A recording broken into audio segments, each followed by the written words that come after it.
자, 같이 한번 보겠습니다. 21번. 역시 엄청 어렵네요. 그쵸?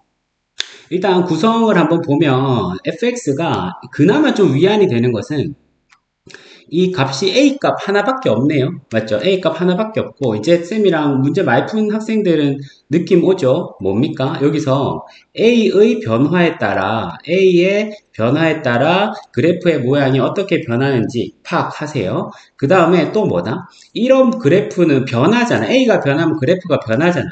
그렇다고 막 변하는 것이 아니라 변하는 것과 변하지 않는 것을 구분하셔야 됩니다. 맞죠? 그럼 이거 무리함수에서 이 꼭지점의 y좌표는 지금 변하지 않잖아. 맞죠? 그 다음에 정의역은 2로 이렇게 제한이 되어 있네요. 그리고 전체적으로 보니까 이런 거 해석 우리 잘해야 되거든. 이거 해석 한번 해봅시다. 저거 어떻게 해석할까? 해석. fx랑 f 인버스 x 중에 fx가 작다면 fx로 나오고 그 다음에 f 인버스 x가 작다면 f 인버스 x로 나온다 그랬잖아. 맞죠? 그럼 gx는 어떤 함수냐라고 물으면 뭐라고 대답할 거야? fx랑 gx 그려가지고요. 둘 중에 작은 거 나오는 게 gx입니다. 이렇게 해석할 수 있어야겠죠. 맞습니까? 만약에 뭐 fx가 이렇게 생겼고 f 인버스 x가 이렇게 생겼다 쳐요. 그럼 둘 중에 작은 거. 요 구간에서는 어때요? 얘가 더 작죠. 요 구간에서는 얘가 더 작죠. 요 구간에서는 얘가 더 작죠. 그러니까 작은 것만 이렇게 타고 가는 것이 gx다. 이렇게 되겠네요. 맞습니까? 그리고 이 문제를 구조를 또 한번 보면 이 문제 재밌죠. fx가 최초에 등장하고 그 fx를 어찌어찌 한 게 gx야. 맞죠? 그리고 gx를 어찌 해서 hn까지 갔잖아요. 그러니까 이런 구조가 우리가 다룰 수 있는 함수의 끝판왕이라고 보시면 됩니다. 등장하는 함수가 3개면서 변수까지 변하죠. 맞습니까? 역시나 이거 정확하게 이해를 잘 해야 되겠죠. 그러면 기본적으로 어떻게 됩니까? a 값이 변하면 fx가 변하고 fx가 변하면 gx가 변하죠. 그리고 또 n도 변해. 맞죠? n도 변하는 거야. n도 변하는데 그러면 이 n이 변할 때 이 조건을 만족시키는 fx를 다시 구하는 뭐 그런 형태의 그래프 추론, 함수 추론 문제라고 보시면 됩니다. 함수 추론. 그래서 여러분들 그냥 마음 편하게 생각하세요. 이 문제가 당연히 어렵습니다. 당연히 어려운데 함수 추론을 할 줄 알면 하늘이 무너져도 1등급 나옵니다. 그리고 신유형이 아닙니다. 맨날 이런 식으로 나와. 함수 f, g, h, 그 다음 변수는 x에서 n으로 또는 x에서 t로 알겠죠? 이렇게. 자, 그러면 우리는 함수의 그래프가 어떻게 변하는지 부터 파악해야 됩니다. 늘 얘기하죠. 늘 얘기하죠. 이건 당연히 그래프로 푸는 문제야. 조건을 만족시키는 그래프가 어찌 되는가 그것만 파악하시면 됩니다. 오케이. 조건을 만족시키는 그래프가 어찌 되는가. 그럼 아직까지 전체를 파악하려고는 하지 말고 천천히 해보자. 이 a 값이 변함에 따라 fx가 어떻게 변할지 한번 예측만 한번 해볼까요? 이거 지금 어떻게 되는데 a가 2분의 3보다 크니까 다행히 양수인 건 확정이 된 거고 그쵸? 양수인 건 확정이 된 a로 묶어냅시다. 그럼 x-a분의 3 플러스 2니까 이거 지금 저 꼭다리 점이 어떻게? a분의 3, 2인 거잖아. 그 y좌표가 2인 것은 확인됐고 맞죠? 그 다음에 a 값은 2분의 3보다 점점 크다 했으니까 얘가 커질수록 얘는 어떻게 되는 거야? 작아지는 거죠. 맞습니까? 그러니까 a 값이 커질수록 이 꼭지점의 x좌표는 작아집니다. 맞죠? y좌표는 2로 고정되어 있습니다. 그러면은 쌤이 대략적으로 그려보면 어떻게 되겠어요? 여기 a분의 3, 2가 있는데 a 값이 커질수록 이 x 값이 작아지더라. 맞죠? y는 고정된 상태에서 얘는 이렇게 작아지는 형태로 무리함수가 그려진다. 이해됐죠? 그뿐만 아니라 a 값이 커지면 요거는 조금 더 뚱뚱해지겠죠? 그러니까 a 값이 커짐에 따라 얘는 왼쪽으로 오면서 요건 조금 더 뚱뚱하게 올라가는 형태가 될 겁니다. 쌤, 그런 것까지 알아야 돼. 당연하지. 그게 그래프의 가장 기본이에요. 그러면 쌤이 지금 방금 얘기했는 거를 여기서 한번 보여줄게요. 한번 봐봐. 일단은 지금 fx 그래프는 여기서 빨간색 그래프거든요. 여기서 빨간색 그래프거든요. 그러면 A 값이 변함에 따라 이거 한눈에 들어오게. 딴 건 보지 말고 빨간색만 보세요. A 값이 커짐에 따라 빨간색이 어떻게 되는지 한번 봐봐. 잠깐만.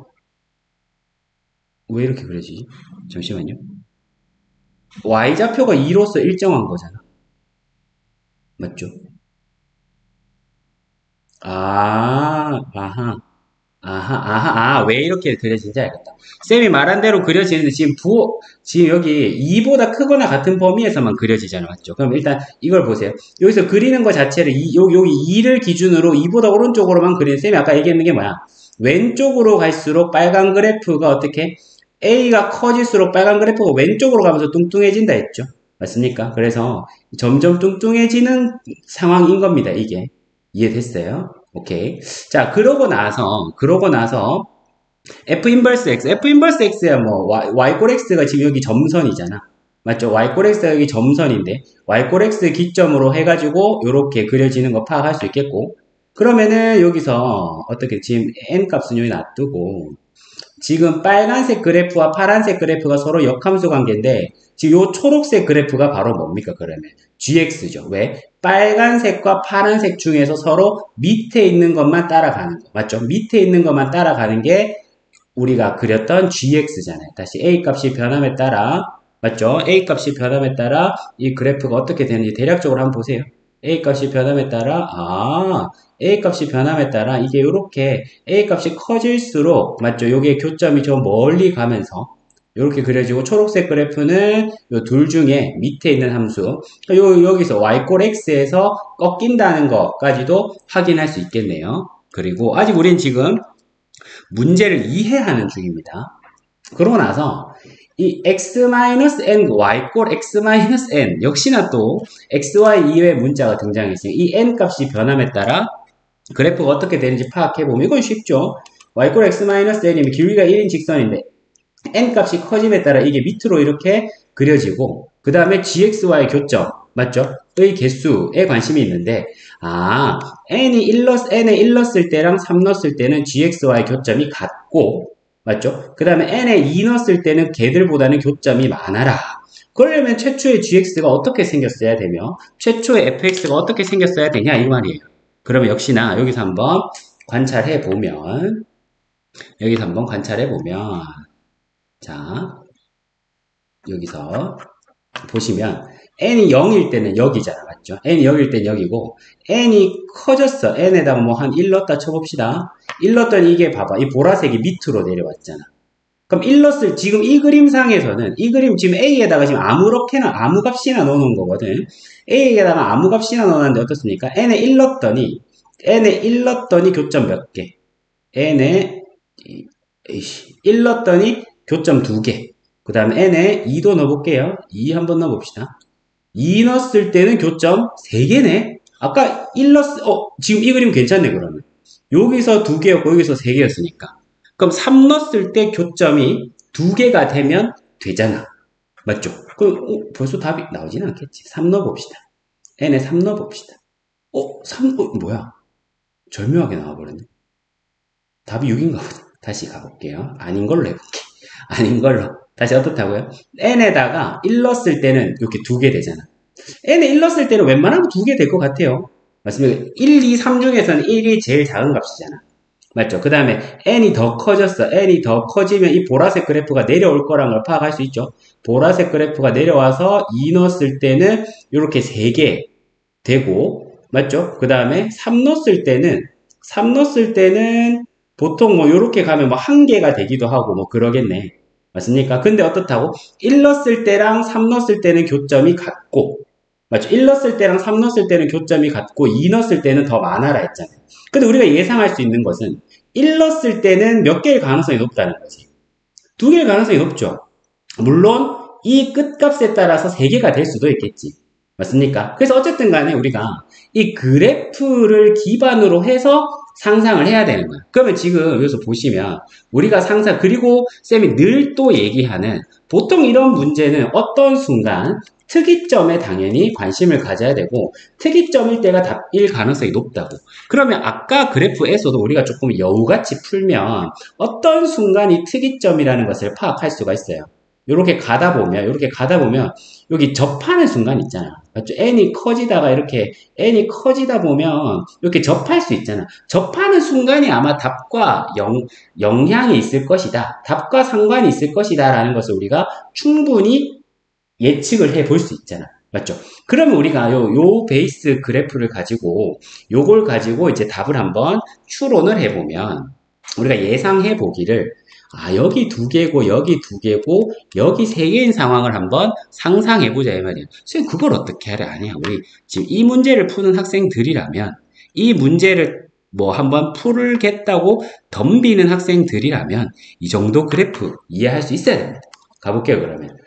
그럼 어떻다고? 1 넣었을 때 다시 어떻다고? 1 넣었을 때 2개 맞죠? 1 넣었을 때 2개 2 넣었을 때 1 넣었을 때 2개 2 넣었을 때 3개 3 넣었을 때 2개 한번 생각해보자 이 말이야. 그럼 1 넣었을 때 2개 되려면 어떻게 돼야 된다? 이런 식으로 여기가 1 넣었을 때 2 넣었을 때 3개 이 점 넘어서서 요렇게 3개 맞죠? 3 넣었을 때 2개 그러면 요렇게 3 넣었을 때는 이렇게 접하는 요런 순간을 상상할 수 있겠죠. 맞습니까? 혹시나 그러면 선생님 이런 거 안 돼요? 여기서 뭐 한 개 안 돼요? 그럼 한번 생각해 볼 수 있겠지. 한 개 될 수 있을까요? 지금 어떻게 해야 한 개가 되지? 한 개가 되려면 멀찌감치 와버려야 되잖아. 맞죠? n에 1 넣었을 때 이렇게 멀찌감치 와버리면 2 넣었을 때랑 3 넣었을 때도 다 멀찌감치 왔기 때문에 이게 한 개인 상황은 도저히 상상할 수가 없는 거 맞죠? 맞습니까? 그 다음에 이거 그럼 선생님 n에 1 넣었을 때가 3개인 상황은 어때요? 1 넣었을 때 3개면 그러면은 어떻게 돼요? 2 넣었을 때는 적어도 4개 돼야 되잖아. 근데 이 그래프 기울기가 1인 직선 꺼가지고 교점이 4개가 될 수 있습니까? 절대 안 되죠. 그러니까 이렇게 저렇게 종합적으로 고려해 봤을 때 여기서 2개, 여기서 2개, 여기서 3개인 상황만 되더라 이 말입니다. 오케이? 그럼 어떻게 됩니까? 은근히 중요한 것은 중요한 포인트는 이거였네. 3 넣었을 때 2개라는 거. 3 넣었을 때 2개인데 그 2개는 뭡니까? 이렇게 접하는 순간이라는 거. 알겠습니까? 그래서 우리가 이 그래프를 보고서 그런 생각을 해야 돼. 교점의 추이를 봐야 된다는 거예요. 다시 한번 볼게요. 여기서 교점의 추이를 한번 보면 여기서 이 A값 얼마냐에 관계없이 일단은 교점의 추이를 한번 보면 이 교점이라는 것이 한 개다가 맞죠? 한 개다가 쭉 보면은 한 개다가 두 개다가 맞죠? 두 개다가 잠깐 두 개다가 또 어떻게 되겠어요? 크면 커질수록 두 개다가 이제 3개 되잖아 맞죠? 3개이다가 그 다음에 또 몇 개 됐다가 3개이다가 잠깐 2개 됐다가 맞죠? 2개 됐다가 넘어가 버리면 1개 되는 이런 상황. 이걸 우리가 머릿속으로 상상하는 것이 너무나 중요하다는 겁니다. 알겠죠? 너무나 중요하다는 거예요. 자, 그러면 이제 그렇게 됐으니까 그럼 이제 우리가 답을 구해보면 결국 우리가 원하는 건 뭔데? n에 3 넣었을 때 접하는 그림을 원하잖아. 맞죠? n에 3 넣었을 때 접하는 그림을 원하니까 뭐 대충 이런 그림을 원한다 이 말이야. 맞죠? 그러면은 n에 3 넣었을 때 얘랑 얘랑 얘가 접하는 거니까 방정식 세우면 되고 우리는 지금 현재 미지수 누구밖에 안 등장했습니까? A밖에 안 등장했잖아. 맞죠? A밖에 안 등장했어요. 그러면은 얘랑 누구랑 누구? 지금 n에 3 넣었을 때 그럼 얘랑 n에 3 넣으면 이 직선의 방정식이 뭔데? y x-3이잖아요. 그럼 둘이 접하도록 하는 a를 구하면 되는 거야. 지금 그러면 이거는 식 어떻게 해요? 이건 껌이지. 이 무리함수가 y 루트 ax-3 플러스 2였으면 xy 바꿔가지고 역함수 구하면 되죠. 그러면은 x는 루트 ay-3 플러스 2가 되겠고 그럼 x-2는 루트 ay-3 양변 제곱하면 x-2의 제곱 플러스 3은 ay니까 맞죠? 그러면 y꼴 a분의 1에 x-2의 제곱 더하기 a분의 3 이렇게 될 거 아니야. 얘랑 누가 접한다고? x-3이 접한다고. 맞죠? 얘랑 x-3이 접한다고. 그러면 접하니까 뭐 하면 되는데?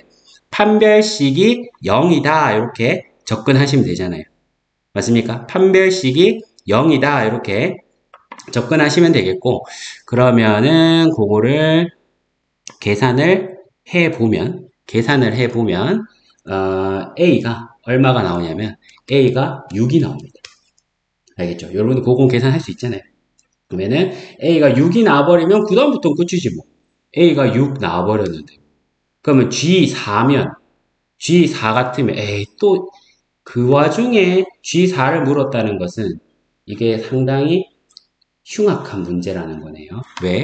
G4를 물었으면 이 두 그래프 중에, 자, 여기서 했을 때, G4를 물으면은, 그러면 이 점이 4를 넘냐, 안 넘냐가 중요하잖아요. 맞습니까? 이 점이 4를 넘냐, 안 넘냐. G4를 물었으니 이 점 전이면은 2차 함수에다가 대입을 해야 되고, 여기 4가 넘으면은 무리함수에다가 대입을 해야 될 거 아니야. 맞죠? 와우, 마지막까지 아주 흉악하게 접근하고 있군요. 그러면 A가 6이면 여기서 그러면 저 점은 어떻게 찾을 건데? Y꼴 X와의 교점을 찾아야 될 거 아니야. 얘랑 Y꼴 X 했을 때, 누가 더 위에 있는지 파악해야 되겠죠. 맞습니까? 그럼 여기다 4 넣으면 얼마 됩니까? 이 무리함수에다가 4 넣으면 얼마 돼요, 지금? 6, 4, 24 빼기 3 더하기 2잖아. 그쵸? 그러면은 루트 21 더하기 2니까 이거 얼마 되죠? 이게 6점 얼마네? 그러면 생각해봐. 이 4를 넣으면 얘는 6점 얼마가 나오고 얘는 4가 나오잖아. 그럼 무리함수가 더 위에 있다는 얘기거든. 그러니까 얘가 4,4인데 무리함수는 4,4 여기 위에 있으니까 무리함수가 이렇게 위에 있다는 얘기는 우리는 지금 어디에 있는 함수 하고 있습니까? 밑에 있는 함수가 우리가 원하는 거잖아. 맞죠? 그러면은 2차 함수에다가 4를 넣어야 답이 나오겠죠. 맞죠? 2차 함수에다가 4를 넣어야 답이 나오겠고, 그러면은 2차 함수에서 답 넣으면 얼마 나옵니까? 3 나옵니까? 맞죠? 아까 쌤 또 2차 함수의 식을 지워버렸네. 2차 함수 식을 지워버렸네. 잠시만요. 계산해서 다시 보여줄게요. 여기 다시 가져왔습니다. 그렇죠. 역함수는 요렇게 아까씩 세웠잖아. 그렇죠. 그럼 여기다가 지금 구하고자 하는 게 G4인데 G4는 F 인버스 4와 같더라. 그럼 여기다 4를 넣었더니 6분의 4 더하기 3 이렇게 나오네요. 맞지? 6분의 4 더하기 3에서 6분의 7 그 분모 분자 더하면 13이 되겠습니다. 그래서 다시 한번 정리를 해보면 엄청 어렵죠. 일단 어떤 함수랑 역함수는 y꼴 x의 대칭이다라는 거 우리 다 알고 있고, 맞죠? 이거 민 함수 많이 하는 학생들은 또 본 적 있을 텐데, 이번에 gx는 뭐다? 두 함수 중에서 작은 걸 선택하는 함수다. 이렇게 있다 치면 작은 부분만 따라서 새로운 함수로 만들겠다. 맞죠? 이렇게 해석을 했었습니다. 그렇게 되고 문제가 만만치 않았습니다만 요거 하면 하늘이 무너져도 1등급 나옵니다. 알겠죠? 그렇게 이해하시면 됩니다. fx에서 출발해서 gx, hn으로까지 넘어가는 그런 어려운 문제였습니다.